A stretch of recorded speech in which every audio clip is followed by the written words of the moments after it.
On this week's edition of Weird, we have a thing. What could this thing possibly be, though?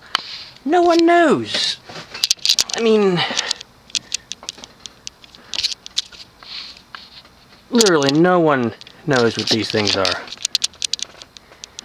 The only name we've known them as was quote-unquote green fan. About 15 years back, somewhere around that time, another collector, an old head, saw a bunch of these in a Burger King and never saw them anywhere else, apparently. Yeah. And they're long gone, so no one knows what the hell these things are. No one. No one knows. These things are all sorts of bizarre. All sorts of weird. There's nothing normal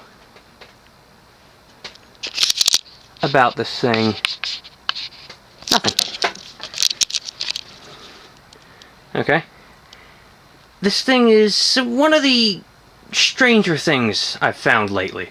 And God knows when it dates to, but I would have to guess late 70s. Okay. This thing is, yeah. I mean, this is the top of the motor.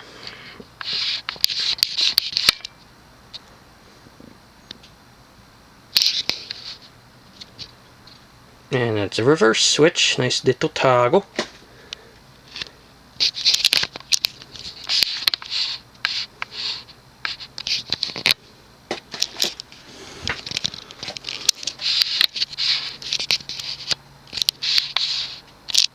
Okay. Now, in terms of materials, let's see, what is this thing made of? Oh yeah. The finish, let me get that first. The finish is green and brass. The green is factory paint. Not the best factory paint, but factory paint nonetheless. Okay. The top and bottom plate and the flywheel are all aluminum. Top and bottom plates are cast aluminum. The flywheel, it's milled aluminum. Okay. Now, all the brass on here, including the canopy, downrod sleeve, sideband, those are brass, actual brass. Now, the blade irons, solid cast brass. The switch cap and switch housing, solid cast brass. And the bushing pin for the bushing, for the hook, yeah, piece of actual solid brass. Just cut. It's a brass slug. So, now the blades are not original to the fan at all, as evidenced by the additional holes. Now these blades are from an early to mid 80s Emerson, probably a designer or a Sears variant, I don't know. Yeah, these blades, they're not original at all. Now I don't know what the hell happened with the original set, but I got two of these things and they both have incorrect sets. One has a set from, say, some turd ball from the 80s or 90s, and this one has a set of Emerson blades. Something happened to the original blades. Either they split or they had double-sided cane, which eventually fell out. I don't know. Now, this thing, there is actually one of these in an ornate form in the Fanimation Museum. The same irons, same flywheel, same everything except with an ornate bottom plate. That thing didn't have blades either, just the irons. So, yeah, I don't know. So, I found this and the other one I mentioned in an old Bennigan's restaurant. Now, if you're wondering what a Bennigan's looks like, just watch the movie Waiting. Alright, that was filmed in an old Bennigan's. They called it Shenanigans or something like that, but yep, old Bennigan's restaurant. Of course, that one had Panasonics in it, but you'll see what I mean. And this Bennigan's had probably closed 15 years ago, along with the rest of them. Boo hiss, they were excellent. So, I saw these on Craigslist, and I was like, oh, that's weird. Violent need. So, I got them, and yeah, needless to say, this is an extremely rare piece. It's modeled off of an Emerson Trojan with the bottom plate. The irons are similar to Casablanca's early irons. The switch housing and cap are similar to Casablanca's sandwich caps. You put them together with a sandwich light in the middle. And they're vented too, which is another interesting thing. The motor is a universal stack motor. It is 2-speed from the get-go, but a 3rd speed was added with a resistor, which unfortunately in this one does not work. Yeah, the low-speed resistor is burnt out. So, yeah, it's a 3-speed fan. Not variable speed. It does not have any provision for a light kit. There is no...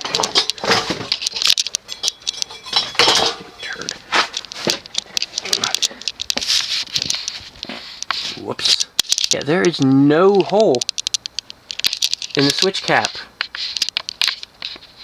for a light. And there's no wiring for one either. Very, very odd. It's almost like whoever made these was a very, very small outfit. Very short-lived. Probably out of someone's freaking garage. So, yeah. So because low speed doesn't work, we're going to go straight to medium. And this is the stock low speed from the motor, which is a 2-speed motor.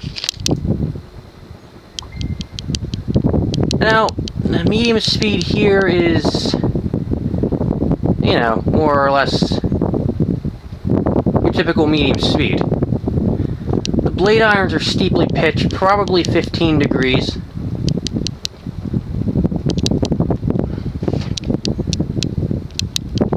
Now, the stock blades would have been a bit wider. I don't know what they look like because, again, they weren't present.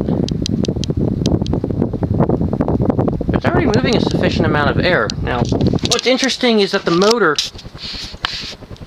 is rated for 165 RPM.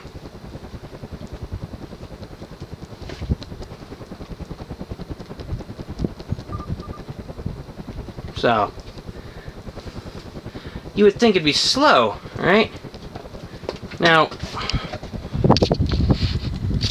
let's go straight to high.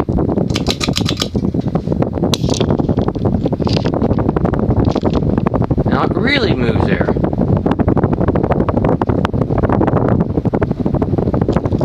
I'd say it's doing about 200 RPM on high, despite the motor rating of 165. So, this thing performs pretty adequately. What's really bizarre is this quality was probably better than what Casablanca offered at the time. I mean, Casablanca had your cast bottom plates, they were zinc. Yeah, okay, these ones are aluminum, but they're still cast. What really stands out is how much actual brass is used in this thing. Again, canopy, downrod sleeve, sideband, stamped brass. Blade irons, switch housing, switch cap, and bushing pin cast brass. Except for the pin, that's actually a slug, but same thing. Like, who would use so much solid brass in their product? Especially in the age of malaise. You know, it just doesn't make sense.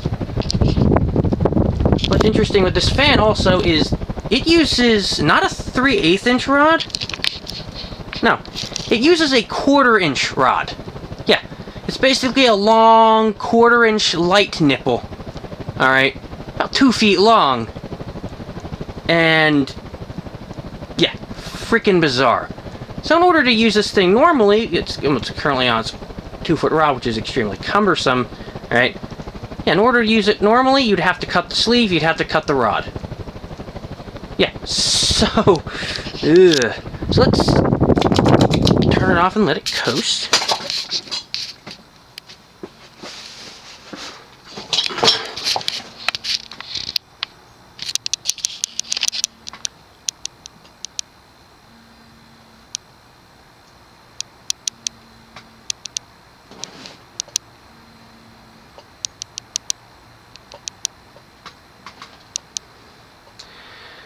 Bearings are still pretty good considering these things were hanging in a vacant building for 15 years, but yeah, like in terms of dating these things, again, definitely late 70s, just going off of the quality.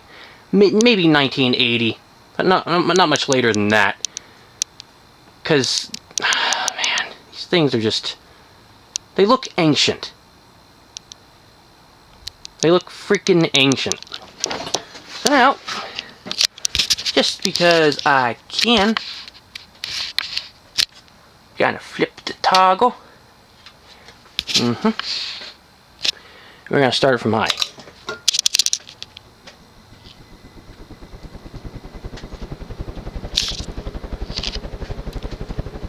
Now the motor actually has quite a bit of torque to it.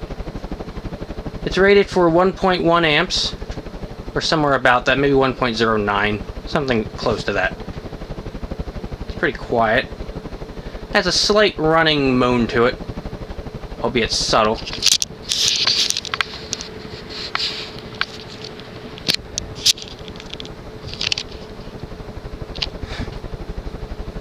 God, these things are so bizarre.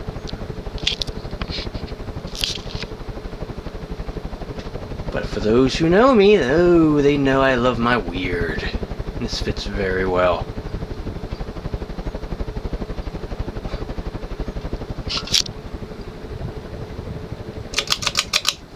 Toast one more time.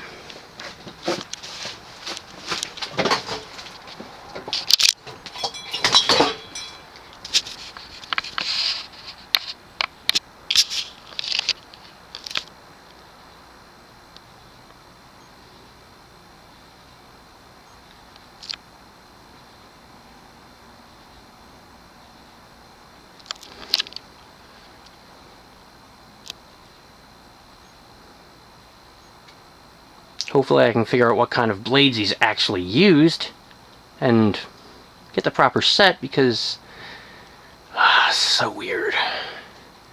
And again, you'd think that top and bottom plates were painted, straddle canned. I mean, while they kind of were, because it's not the best paint job, it's original.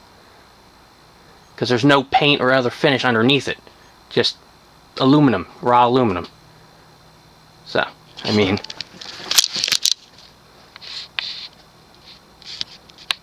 I don't know.